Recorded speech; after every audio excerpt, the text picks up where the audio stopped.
Good afternoon, YouTubers. This is the Turbo Geek. I am back with lesson 2 on PowerShell for the administrator.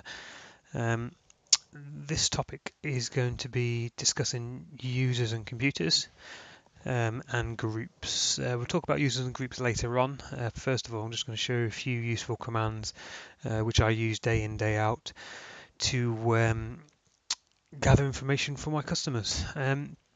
So to start with, this is PowerShell version 5.1. This server is a Windows Server 2016 box with running Active Directory in 2016 domain mode. So first command is we'll find out what your domain controllers are. So if you're new to supporting an environment, or you've onboarded a new customer and you know nothing about them, this command will help you out. So just run the command there, and what it will do is it's found that my domain controller is RBDC01. It's part of the turbonet.org domain, the turbonet forest. It's the default site, which means it's the primary Active Directory. There's the IP4 address, and there's the operating system is running as well. So pretty straightforward. When you're operating a large estate, you'll receive plenty more information about your domain controllers. It will all be listed there. So the next option, line 5, is the finding out what the global catalog servers are. Now in my example, it's the same server, purely because I've used this as a global catalog. A lot of larger infrastructure will have a dedicated domain controller, which is the global catalog, sometimes multiple, particularly if it's a site that has multiple sites, multiple countries, multiple regions, etc.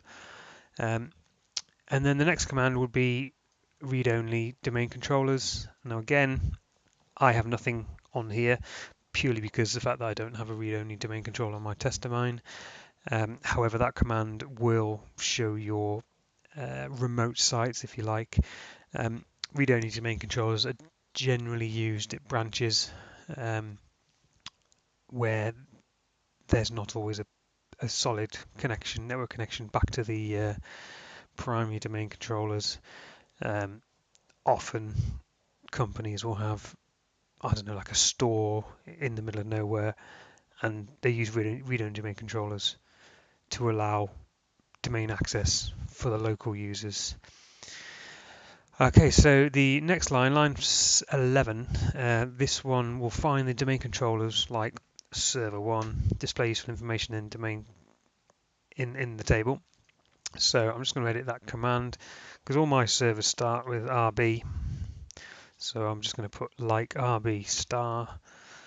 So that should find any any domain controller on my estate starts with RB. And there you go. So you will see the domain controller is listed at the top, RBDC1. I've also got another workstation terminal on there, which is connected at the moment. Okay.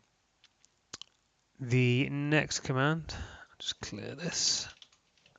The next command is to tell me what forest mode I'm running in. So this will be effectively the functional level of the estate. So these two commands go hand in hand. So the forest mode and the domain mode. And you see on both of them I'm running a 2016 forest and a 2016 domain functional level. That's important if you are managing estates which have multiple domain controllers running on different operating systems on different domain functional levels, and all the features or lack of features that comes with running that setup. Again, purely because this is a test environment, I've put it on the latest functional level, and that command will tell you. So the next step is to find the replication details of the domain, and that's the command there. And this one, it'll come back as 0 because I don't have any replications. I've only got one domain controller. If you've got multiple sites in different parts of the country, different parts of the globe, you will need to create replication sets to ensure that the domain controllers stay in sync and that the username and passwords are updated, for example. Usually I think it's 15 minutes it's set for by default, but again, this information will tell you here. So the last command, I'm actually going to create a variable, and that will, if I call that, you'll see it just gives me today's date, 4th of January 1331. And then this command, line 24, this will set the, it will take the date, and then it will look for the last time a computer was logged on. So this is specifically for computers, so i.e. if it's been rebooted or anything, this is really useful to find out when the computer's come back online. So it's come back with the four of the domain controllers, sorry, for the servers even, that I have on my estate. And you can see that the domain controller has been up since the 2nd of January, my Windows 10 server since 11:23 today, and my server rich PC from 31 minutes past 11. And again, that's really useful when you're managing large estates. You can sort it by last logon timestamp, so you can look at the servers that have been logged on for, I don't know, greater than 30 days, for example. It can all be defined in that command. So we're going to move on now specifically to looking at users. Now, if you watched my previous video, you would have seen me bulk creating a number of users in Active Directory. So we're just going to work with that data. So first one is it gets the users that were created in the last week and sorts them by name and user and when they were created. Now, because I created these accounts yesterday, I expect this to be full of loads of them. There we go. So these are all the accounts, and this is when I created. Okay, the line 32. This gets the accounts which have password set to never expire. Now, you might want this for security purposes. Sometimes administrators feel the need to set a password that never expires. It could be out of laziness, it could be a genuine reason. This will also identify service accounts which are set to password never expire,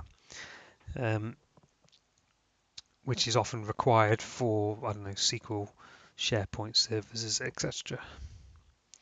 So on my estate, I only have 2 accounts which are set to never expire. One of them is a test account called TurboGeek, and one of them is my actual domain account, and that's because I'm lazy and I can't be bothered changing my password every 5 minutes in a test domain. So next step will be searching for accounts that are disabled.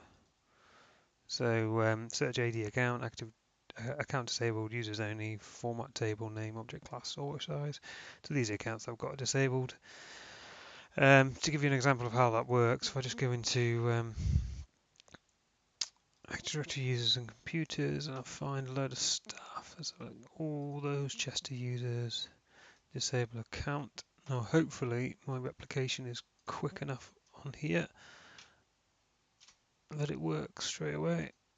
Yeah, there we go, it's picked them all up. So if I wanted to just see the accounts, I could also add a line there, sort object, name.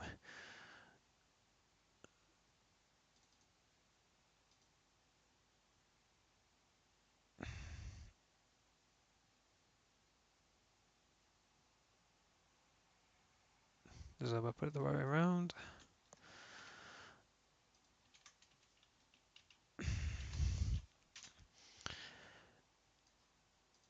And there we go, there's the users displayed in alphabetical order. So the next would be command is to find the users that have locked out accounts. Now I don't know if I've got anyone locked on this account state. No, I haven't. So to find out locked out accounts, use that command there. I don't have any accounts that are locked out on my estate at the minute, so that's why I'm not showing any users there. And then the next command will find the users that have not logged on for 90 days, for example, and you'll see all these users. So we can change that. I mean, you can change that value to 0, 1, and that'll be 1 day. And again, there's probably loads in there. Yeah, this is because the users were all created yesterday. Okay, now the next command, line 42, will find all users, group membership, and sorts the data. So this one is actually a really powerful command. It takes a few moments to run, so let me just run that. Right, so I'll just show you the results and then I'll explain what the command does. So the first part of the command, it will search for an Active Directory user.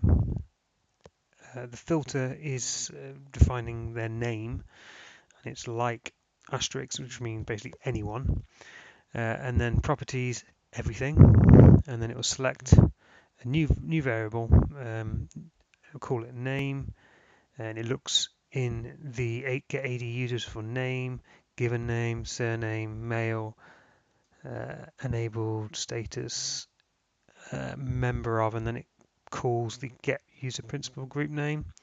So that will get the group membership, and then this part of the command, the join, will join the membership and create a new line and a space and delimitate all these commas. So it'll basically list everything as you're seeing in the bottom. And then sorts the object by account, which is the username there, and then format table auto size. So this is useful because it will give you all your users in your estate, and it's very good for auditing. If you've got a huge estate, you can export that to a CSV, you can export that to Outgrid view, you name it, you can do it. It's sorted by email, sorted by whether the account's enabled or disabled, or etc. It goes on and on. So line 44 will find users who have never logged on. Now in my estate there's going to be quite a few. Yeah, all those users there. And that's simply because these are test accounts. I've never logged on with them. And that's it. So users is quite a straightforward subject. I mean, it's very powerful. I mean, the way you can bunch these commands together is good, which means you can do everything in bulk. Right, okay, so let's move on to groups. Now, querying groups is something an administrator will have to do all the time.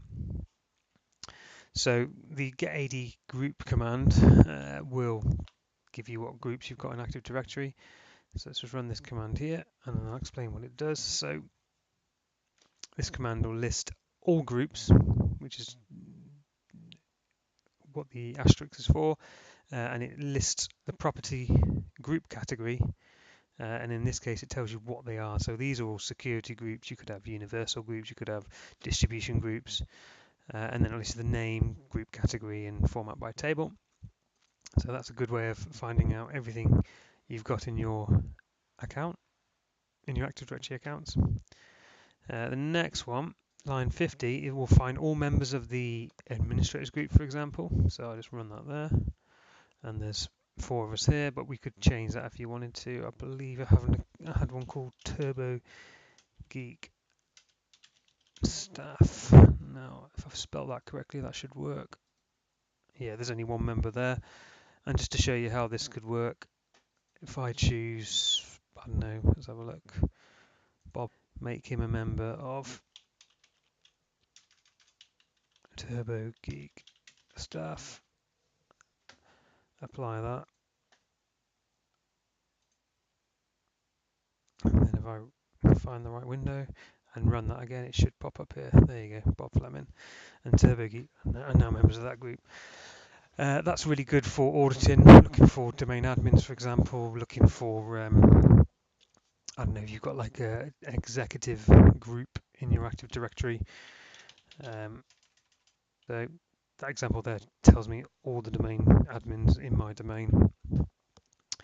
but that's all good. So the line 52, this Get-AD principal group membership, this will find which group a user is a member of. So if you have one particular member and you need to know what group he's in, he or she are in, then this will tell you. So my user name on this one is the user turbogeek, and I've already added him to domain users, enterprise admins, enterprise key admins, and run that, and that'll tell me they're in the domain users.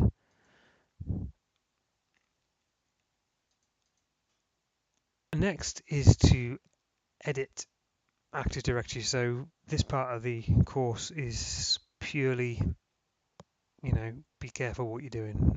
I can't take any responsibility for you doing this on production environment. This is being worked on in a test lab.